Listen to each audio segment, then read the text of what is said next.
بسم اللہ الرحمن الرحیم۔ السلام علیکم۔ آج 28 مارچ بروز جمعرات ہم بات کریں گے سپریم کورٹ آف پاکستان میں آرمی عدالتوں سے متعلق 20 ملزمان کو جو آرمی کسٹڈی میں ہیں ان کو رہا کرنے کا حکم دے دیا، اس کی تفصیل میں آپ کے ساتھ شیئر کروں گا۔ ساتھ ہم بات کریں گے خیبر پختونخوا کی آرمی عدالتوں سے متعلق سپریم کورٹ کے فیصلے کے خلاف اپیل واپس لینے کی درخواست منظور کر لی گئی ہے، اس کی تفصیل بھی میں آپ کے ساتھ شیئر کروں گا۔ اور سپریم کورٹ آف پاکستان نے جن 5 ملزمان کو 9 مئی کے مقدمات میں رہا کرنے کا حکم دیا تھا، ان کو 3 MPO میں دوبارہ گرفتار کر لیا گیا ہے۔ جو اہم ڈیولپمنٹ سامنے آئی ہے اور کیا یہ سپریم کورٹ آف پاکستان کے احکامات کی توہین ہے، اس کی تفصیل بھی میں آپ کے ساتھ شیئر کروں گا۔ سب سے پہلے ہم بات کر لیتے ہیں، بہت اہم ایک کیس تھا اور وہ قادیانی شہریوں سے متعلق تھا۔ اس پر سپریم کورٹ آف پاکستان کا ایک فیصلہ آیا جس پر پھر بہت زیادہ سخت رد عمل آیا، اور پھر نگران حکومت کی جانب سے ایک ریویو فائل کی گئی، اور اس ریویو میں پھر عدالت نے علماء کرام سے، مختلف مکاتب فکر کے علماء کرام سے تحریری رائے مانگی تھی۔ آج عدالت میں مبارک احمد ضمانت فیصلے پر نظر ثانی درخواستوں کی سماعت ہوئی۔ عدالت نے درخواست گزار علماء سے 2 ہفتے میں تحریری رائے طلب کر لی۔ چیف جسٹس قاضی فیصل صاحب نے کہا کہ اگر عدالت سے فیصلے میں غلطی ہوئی ہے تو اصلاح کریں گے، ڈنڈے اٹھا کر فساد کرنے سے بہتر ہے مناسب طریقہ اختیار کیا جائے۔ شرعی معاملہ ہے، غور و فکر کے ساتھ چلنا چاہتے ہیں، علماء سے قانونی رائے نہیں لیں گے۔ شریعت میں علماء کا علم ہم سے زیادہ ہے، اس پر ہم رہنمائی لیں گے۔ اسلام میں مسلمان کی تعریف کیا ہے؟ عدالت کا کہنا تھا کہ علماء اپنی رائے عدالتی فیصلے میں اٹھائے گئے نکات تک محدود رکھیں، مقررہ وقت کے بعد آنے والی آراء کو شمار نہیں کیا جائے گا۔ سول مقدمات میں متعلقہ افراد کو فریق بنایا جا سکتا ہے، فوجداری مقدمات میں فریق صرف مدعی، ملزم اور حکومت کو بنا سکتے ہیں۔ فریق بنائے بغیر بھی تمام علماء کرام کی رائے کو سنا جائے گا۔ مزید سماعت علماء کرام کی رائے جاننے کے بعد ہوگی۔ اور آپ جانتے ہیں کہ اس میں سپریم کورٹ آف پاکستان نے ایک ویو دیا تھا جو آئین پاکستان کے حوالے سے بھی، اور پھر اس کے اوپر باقاعدہ طور پر جو اسلامی نظریاتی کونسل ہے ان کی جانب سے بھی کہا گیا تھا کہ کچھ اسلامی جو کچھ قرآن پاک کی آیات کو جو کوڈ کیا گیا ہے اس کا سیاق و سباق درست نہیں ہے، اور بہت ساری چیزیں اس میں سامنے آئی تھیں، اور اقلیت ہونے کے حوالے سے بھی بات آئی تھی، اور بہت ساری تفصیلات جس پر اعتراض اٹھایا گیا تھا۔ تو بالآخر سپریم کورٹ آف پاکستان نے علماء کرام سے اس میں جو مختلف مکاتب فکر کے فقہ جعفریہ کے علماء کرام سے بھی رائے مانگی گئی تھی، اہل سنت والجماعت سے بھی مانگی گئی تھی،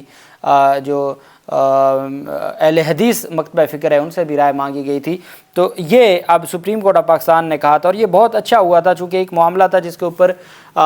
مسلمانوں کے جذبات مجروح ہوئے تھے، اور سپریم کورٹ آف پاکستان نے اصلاح کے لیے دوبارہ اس کیس کو کھولا، اور علماء کرام کی جب تمام مکاتب فکر کی رائے سپریم کورٹ میں پہنچ جائے گی تو اس کے مطابق فیصلے پہ نظر ثانی ہو جائے گی، اور یہ چونکہ ایک مذہبی معاملہ ہے تو بہتر ہے یہ عدالت میں حل ہو جائے، اور اس کے اوپر جو کوئی بھی شریعت سے ہٹ کے فیصلے میں کوئی چیز نہیں ہونی چاہیے۔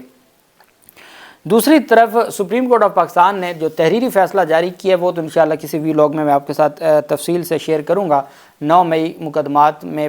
پہلے 5 ملزمان کی جن کی ضمانت سپریم کورٹ تک پہنچی ہے اس پر فیصلہ سنایا ہے سپریم کورٹ آف پاکستان نے، اور اس بنیاد پر کل میں نے آپ کو بتایا تھا کہ راولپنڈی کے تمام جو 9 مئی سے متعلق ملزمان تھے، 19 بقیہ رہتے تھے، ان تمام کو رہا کرنے کا حکم جاری کر دیا ہے۔ اس میں 5 ملزمان وہ تھے جن کی ضمانتیں سپریم کورٹ آف پاکستان نے منظور کی تھیں، اور آپ کو یاد ہوگا جسٹس جمال مندوخیل صاحب نے یہ بھی ریمارکس دیے تھے کہ آپ ایک کانسٹیبل کے کہنے پر ہم سابق وزیر اعظم کو غدار نہیں مان سکتے، ریلی نکالنا یا جلوس یا احتجاج کرنا کوئی گناہ نہیں ہے۔ اور جب ملزمان کے وکلا نے کہا تھا جناب یہ جو گرفتار ہیں یہ تو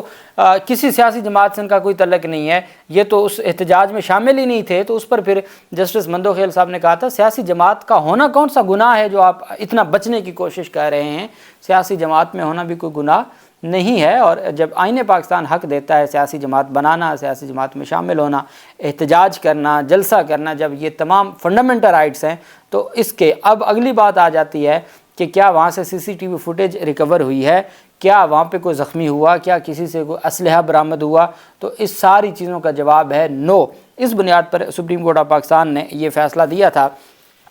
اب سپریم کورٹ یہ کہہ رہی ہے کہ پرائما فیشائے جو پروسیکیوشن ہے ان کے پاس سفیشینٹ میٹیریل موجود نہیں ہے ملزمان کے خلاف، اور اس بنیاد پر ان کو ضمانت دی جا رہی ہے، اور 10 مہینوں سے وہ جیل میں ہیں۔ 10 مئی کو وہ گرفتار ہوئے تھے اور ان کو اب رہائی ملی ہے، تو اس کے باوجود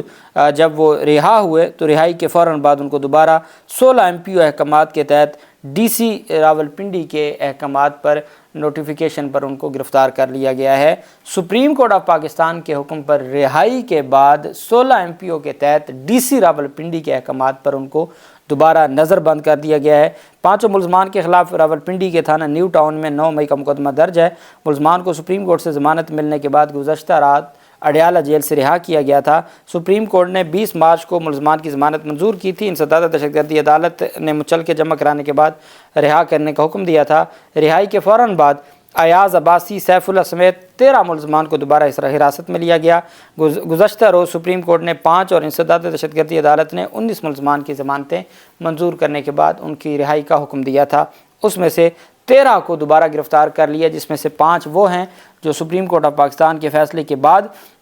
رہا ہوئے تھے، اور 19 وہ جو 8 وہ ہیں 8-9 جو انسداد دہشت گردی عدالت کے فیصلے پر جن کو رہا کیا گیا تھا۔ اور اب یہ پیش رفت سامنے آئی ہے، اور میں یہ سمجھتا ہوں کہ پہلے آپ کو یاد ہوگا سائفر مقدمے میں سپریم کورٹ آف پاکستان نے کہا تھا کہ انتخابات سے پہلے سیاستدانوں کو جیل سے باہر ہونا چاہیے، اور پھر سائفر کیس میں شاہ محمود قریشی کو اڈیالہ جیل کے گیٹ سے دوبارہ گرفتار کر لیا گیا تھا، اور آج تک رہا نہیں ہوئے، اور کسی عدالت نے بھی کوئی توہین عدالت کی کارروائی یا کوئی ایسا معاملہ نہ چلا۔ اب دیکھنا یہ ہے، آج سپریم کورٹ آف پاکستان میں اہم ایک میٹنگ بھی ہے، ملاقات ہے پہلے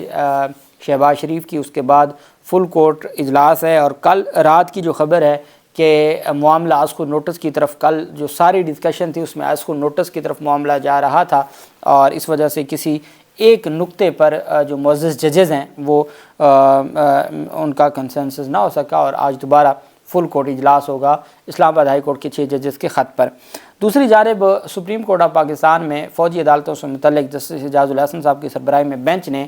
5 رکنی بینچ نے متفقہ فیصلہ دیا تھا، اور سویلین کا آرمی عدالتوں میں ٹرائل کو غیر آئینی قرار دیتے ہوئے کالعدم قرار دیا تھا، اور اس میں 2 شقیں آرمی جو قانون کی 2 شقیں کالعدم قرار دی تھیں، جن کو بعد میں جس میں جسٹس یحییٰ افریدی صاحب نے اختلاف کیا تھا، 4 ججز نے شقوں کی حد تک فیصلہ دیا تھا۔ تو آرمی عدالتوں کے غیر آئینی سویلین کے ٹرائل کو غیر آئینی 5 کے 5 ججز نے قرار دیا تھا، اور آرمی ایکٹ کی 2 شقوں کو سے متعلق 4-1 سے فیصلہ آیا تھا، جس پہ پھر اپیل میں نگران حکومتوں نے اپیلیں دائر کیں، اور جسٹس سردار طارق مسعود صاحب جو ریٹائرڈ ہو چکے ہیں ان کا 6 رکنی بینچ بنا، اور 5-1 سے 5 رکنی بینچ کا فیصلہ معطل ہو گیا۔ ان کو ملٹری ٹرائل جو تھا وہ ٹرائل جاری رکھنے کی اجازت دے دی گئی، فیصلوں سے روک دیا گیا۔ اس پر پھر بینچ ٹوٹ گیا۔ اب بینچ آ گیا ہے نیا، جسٹس امین الدین خان صاحب کی سربراہی میں 6 رکنی بینچ ہے، جس میں محمد علی مظہر صاحب ہیں، حسن اظہر رضوی ہیں، جسٹس شاہد وحید ہیں، جسٹس مسرت ہلالی اور جسٹس عرفان سعادت خان اس بینچ میں شامل ہیں۔ سماعت کے آغاز پر چونکہ اٹارنی جنرل سے یہ رائے مانگی گئی تھی کہ جو بری ہونے والے ہیں یا جن کی سزا 1 سال سے کم ہے اس کی رپورٹ جمع کروائیں، تو سماعت کے آغاز پر ہی اٹارنی جنرل آف پاکستان نے خصوصی عدالتوں سے، جو فوجی عدالتوں سے 15 سے 20 ملزمان رہا کیے جانے کا امکان ظاہر کر دیا۔ اٹارنی جنرل نے عدالت کو آگاہ کیا کہ بریت اور کم سزا والوں کو رعایت دے کر رہا کیا جائے گا۔ مجموعی طور پر 105 ملزمان فوج کی تحویل میں ہیں۔ انہوں نے بتایا کہ ملزمان کی رہائی کے لیے 3 مراحل سے گزرنا ہوگا۔ پہلا مرحلہ جو محفوظ شدہ فیصلے ہیں جن کا پر سپریم کورٹ آف پاکستان نے اسٹے آرڈر دیا ہوا ہے ان کا جاری ہونا، محفوظ شدہ فیصلہ سنایا جائے۔ دوسرا مرحلہ اس کی توثیق کنفرمیشن، اور تیسرا مرحلہ ہے کم سزاؤں والوں کو آرمی چیف کی جانب سے رعایت دینا۔ یہ 3 مراحل ہیں ان کی رہائی کے۔ اٹارنی جنرل نے عدالت سے استدعا کی کہ خصوصی عدالتوں کو محفوظ شدہ فیصلے سنانے کی اجازت دی جائے۔ اس پر جسٹس امین الدین خان نے ریمارک کی کہ اگر اجازت دی بھی تو اپیلوں کے حتمی فیصلے سے مشروط ہوگی، یہ جو اپیل ہیں ان کے حتمی فیصلے سے مشروط ہوگی۔ جسٹس حسن اظہر رضوی صاحب نے ریمارک دیے کہ جنہیں رہا کرنا ہے ان کے نام بتا دیں۔ اس پر اٹارنی جنرل نے کہا کہ جب تک مخصوص عدالتوں سے فیصلے نہیں آ جاتے نام نہیں بتا سکتا۔ جن کی سزا 1 سال ہے انہیں رعایت دے دی جائے گی۔ کمرہ عدالت میں موجود بیرسٹر اعتزاز حسن نے کہا کہ اٹارنی جنرل کی بات سن کر مایوسی ہوئی ہے۔ وکیل فیصل صدیقی نے کہا اگر یہ ملزمان عام عدالتوں میں ہوتے تو اب تک باہر آ چکے ہوتے۔ اس پر جسٹس محمد علی مظہر نے استفسار کیا کہ آپ مقدمات انسداد دہشت گردی عدالتوں میں چلوانا چاہتے ہیں؟ انسداد دہشت گردی عدالت میں تو 14 سال سے کم سزا ہے ہی نہیں،